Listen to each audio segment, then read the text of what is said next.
Salut les amis, bienvenue sur notre chaîne. Aujourd'hui, on plonge dans un passage absolument fascinant de la Bible, l'Exode, chapitre 12, versets 37 à 50. C'est un moment charnière, le grand départ d'Israël hors d'Égypte. Alors, installez-vous bien, on y va. Imaginez la scène. Après des siècles de servitude, le peuple hébreu est enfin libre. Ils ne partent pas les mains vides. Les Égyptiens, secoués par les displays, leur donnent de l'or, de l'argent, des vêtements. C'est une sorte de compensation pour toutes ces années de travail forcé. Le texte nous dit qu'environ 600 000 hommes à pied ont quitté Ramsès pour Sukkot, sans compter les enfants. Si on ajoute les femmes et les enfants, on imagine une foule immense, peut-être plus de 2 millions de personnes. C'est un exode massif, un véritable mouvement de peuple. Et ils ne sont pas seuls. Le verset 38 mentionne une foule de gens de toute espèce qui montent avec eux. Qui sont-ils? Probablement des Égyptiens qui ont été impressionnés par la puissance du Dieu d'Israël ou d'autres esclaves qui ont profité de l'occasion pour s'échapper. Cela nous montre que dès le début, le peuple de Dieu n'est pas une entité fermée, mais une communauté ouverte, accueillante. Ils emportent aussi d'énormes troupeaux de moutons et de bœufs, leurs richesses et leurs moyens de subsistance pour le voyage à venir. Le texte nous donne un détail super intéressant. Ils ont dû partir si vite qu'ils n'ont pas eu le temps de faire lever leurs pâtes à pain. Ils ont donc emporté leurs pâtes non levées et ont cuit des galettes sans levain. Ce pain, appelé matzah, est devenu un symbole puissant. Il rappelle l'urgence du départ, la rapidité de la libération divine. Dieu a agi si vite qu'ils n'ont même pas eu le temps pour les préparatifs habituels. C'est un rappel que quand Dieu agit, il faut être prêt à le suivre sans délai.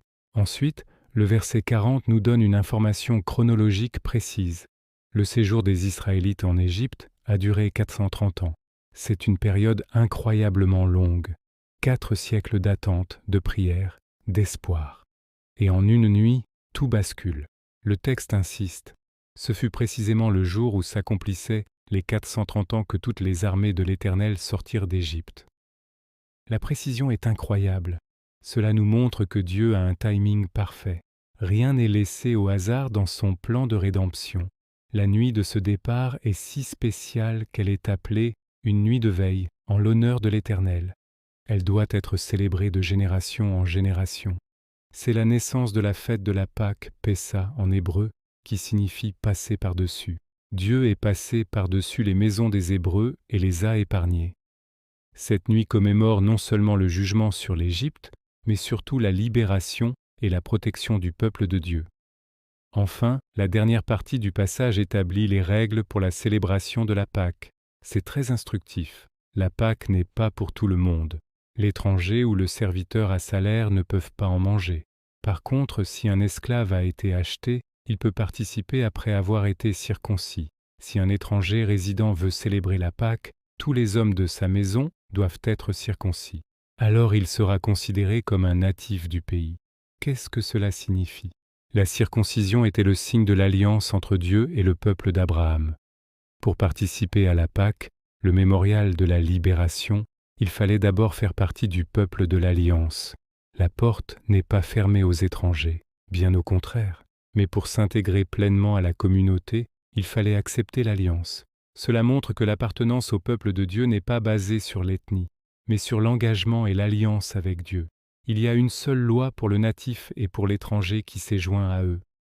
C'est un message d'unité et d'intégration incroyable pour l'époque. Voilà pour ce passage riche en enseignements. L'Exode n'est pas juste une histoire ancienne, c'est un modèle de la libération que Dieu offre à chacun de nous. Et vous, que retenez-vous de ce récit? Dites-le moi dans les commentaires.